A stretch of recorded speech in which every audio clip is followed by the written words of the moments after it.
Welcome to Storytime with Pastor Cullen. Glad you've chosen to spend some of your afternoon with me. We're continuing in our reading of The Lion, the Witch, and the Wardrobe by C.S. Lewis. Today we're beginning chapter 10. The spell begins to break. Now, we must go back to Mr. and Mrs. Beaver and the three other children.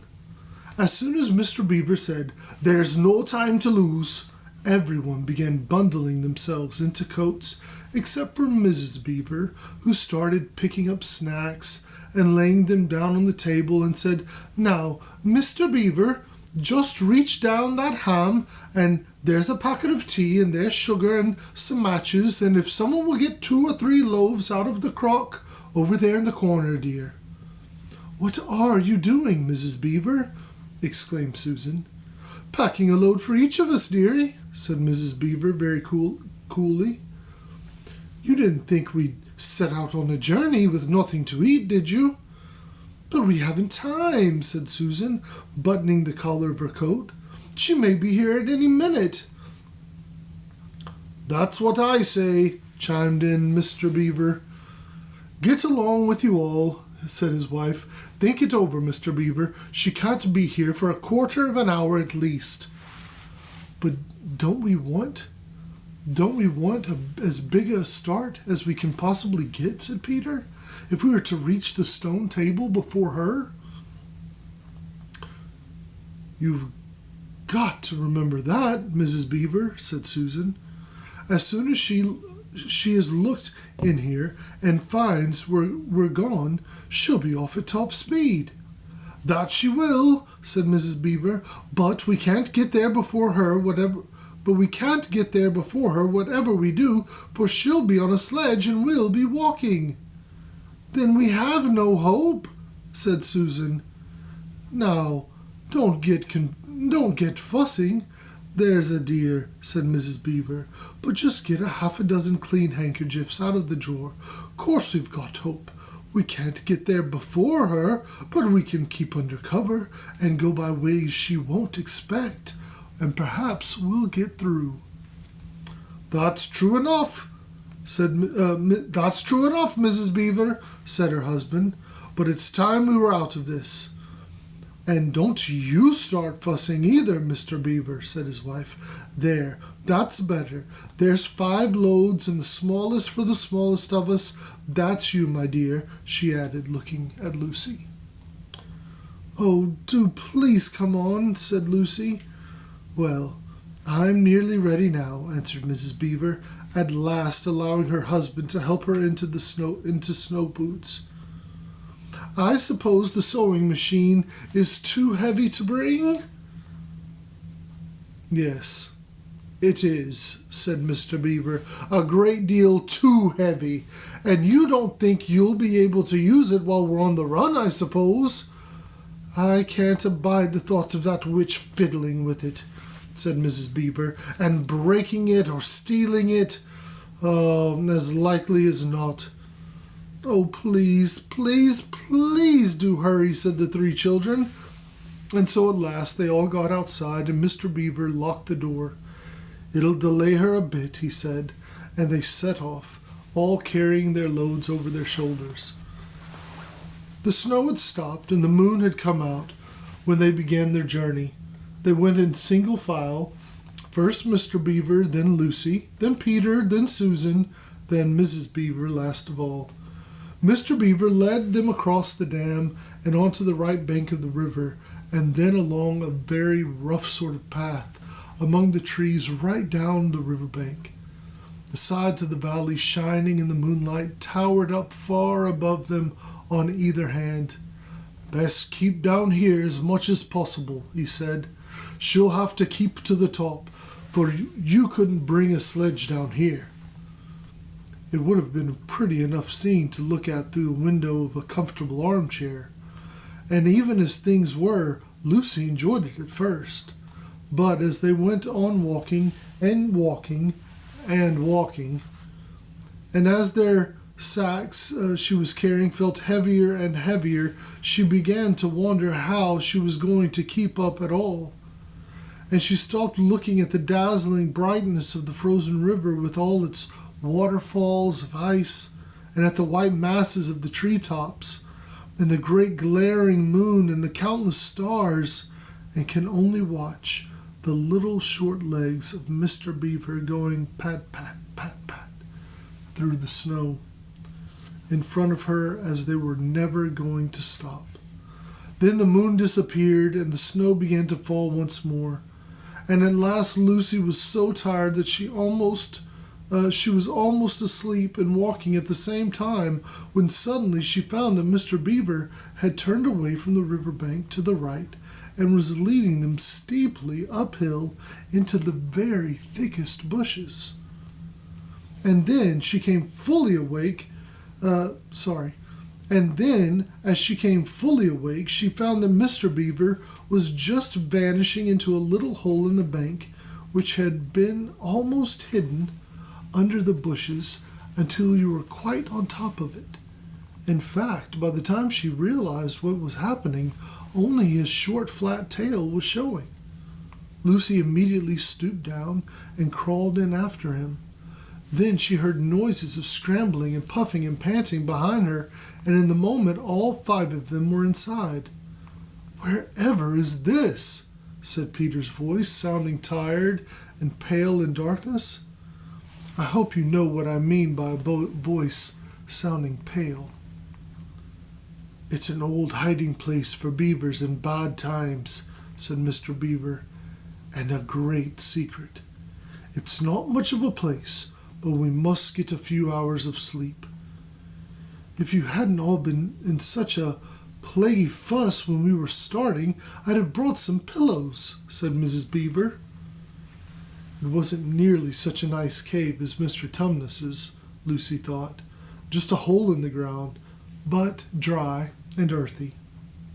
It was very small, so that when they all lay down, they were all a bundle of clothes together. And what with that and being warmed up by their long walk, they were all really rather snug. If only the floor of the cave had been a little smoother.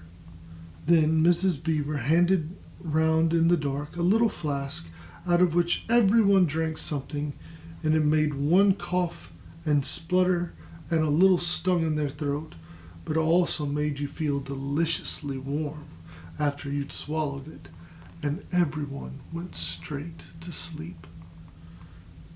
It seemed to Lucy only the next minute, though really it was hours and hours later, when she woke up feeling a little cold and dreadfully stiff, and thinking how she would like a hot bath. Then she felt a set of long whiskers tickling her cheek, and saw the cold daylight coming in through the mouth of the cave. But immediately after she was very wide awake indeed, and so was everyone else. In fact, they were all sitting up with their mouths and their eyes wide open, listening to a sound which was the very sound they'd all been thinking of, and sometimes imagining they heard, during their walk last night. It was the sound of jingling bells. Mr. Beaver was out of the cave like a flash, and the moment he heard it. Perhaps you think, as Lucy thought for a moment, that this was a very silly thing to do. But it was really a very sensible one. He knew he could scramble to the top of the bank among the bushes and brambles without being seen, and he wanted above all things to see which way the witch's sledge went. The others all sat in the cave waiting and wondering. They waited nearly 5 minutes. Then they heard something that frightened them very much. They heard voices. "Oh," thought Lucy, "he's been seen. She's caught him." Great was their surprise when a little later they heard Mr. Beaver calling to them from just outside the cave.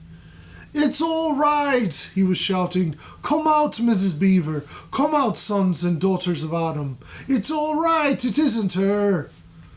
This was bad grammar, of course, but that is how beavers talk when they are excited. I mean, in Narnia. In our world, they usually don't talk at all.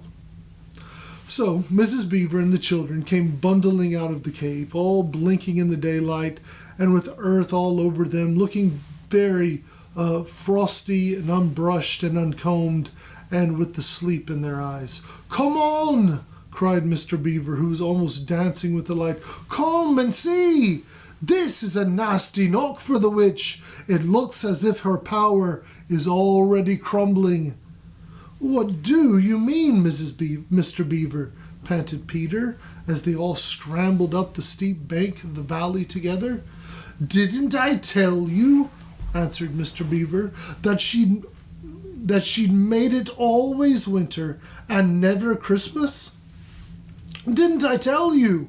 Well, just come and see." And then they were on top of the hill, and they did see.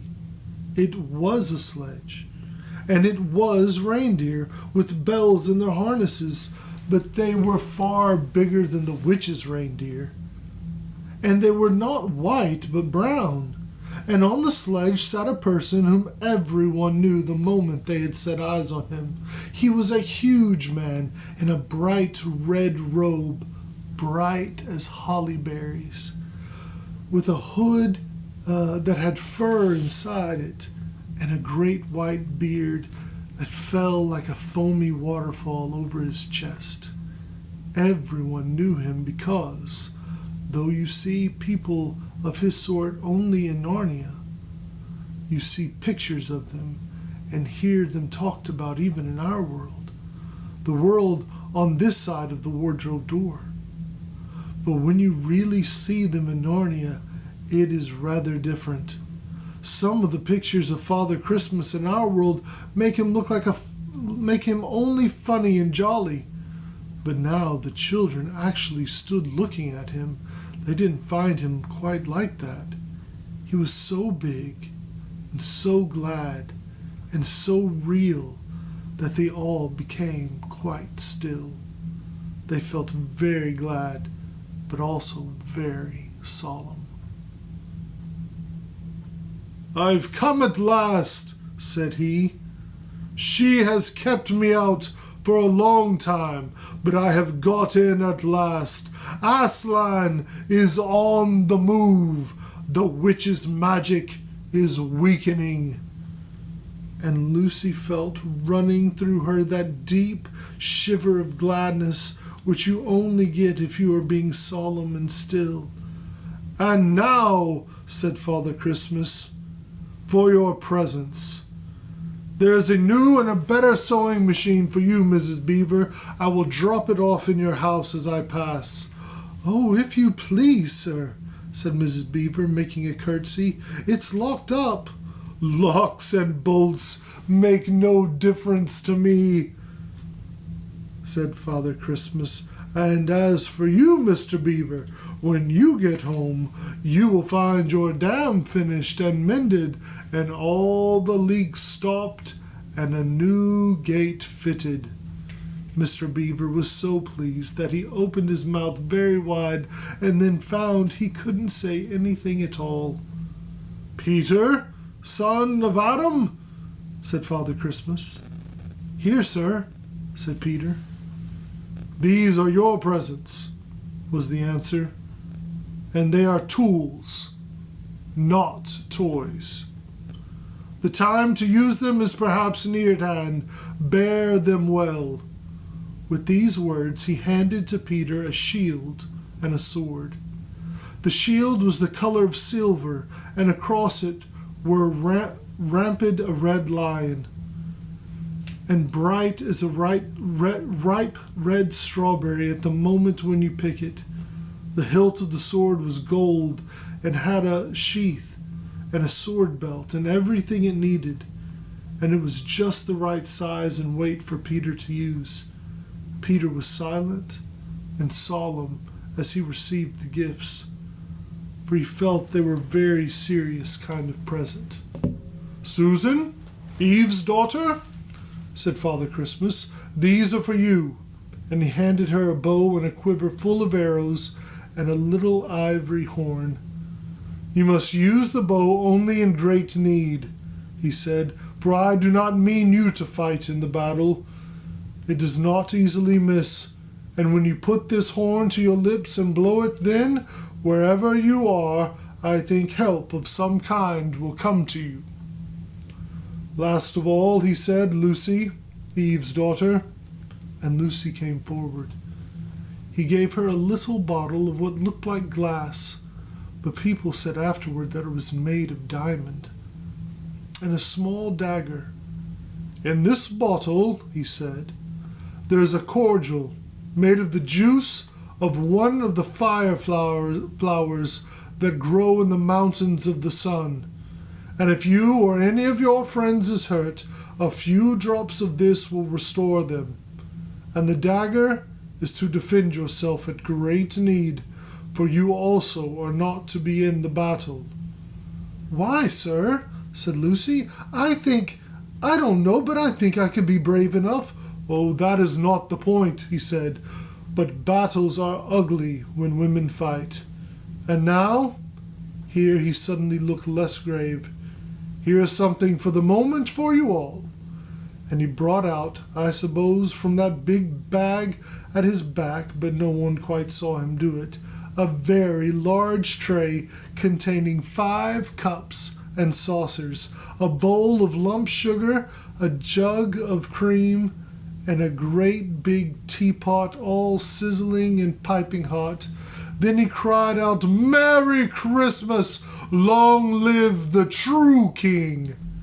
and cracked his whip, and he and the reindeer and the sledge and all were out of sight before anyone realized that they had started. Peter had just drawn his sword out of its sheath and was showing it to Mr. Beaver when Mrs. Beaver said, now then, don't stand talking till the tea's got cold, just like men. Come and help, and to carry the tray down, and we'll have breakfast. What a mercy I thought of bringing the bread knife." So down the steep bank they went, and back to the cave, and Mr. Beaver cut up some of the bread and ham into sandwiches, and Mrs. Beaver poured out the tea, and everyone enjoyed themselves. But long before they had finished enjoying themselves, Mr. Beaver said, "Time to be moving on." Well, that's the end of chapter 10. It looks as if the witch's spell is breaking. Her control over Narnia is coming to an end, possibly. We see Father Christmas coming as a sign that things are changing. Don't you remember that at the beginning of the book we had heard about Narnia, that it is always winter and never Christmas? But now it appears that Christmas has come, and Christmas is a sign of the coming of the King. Think about that today. Until next time.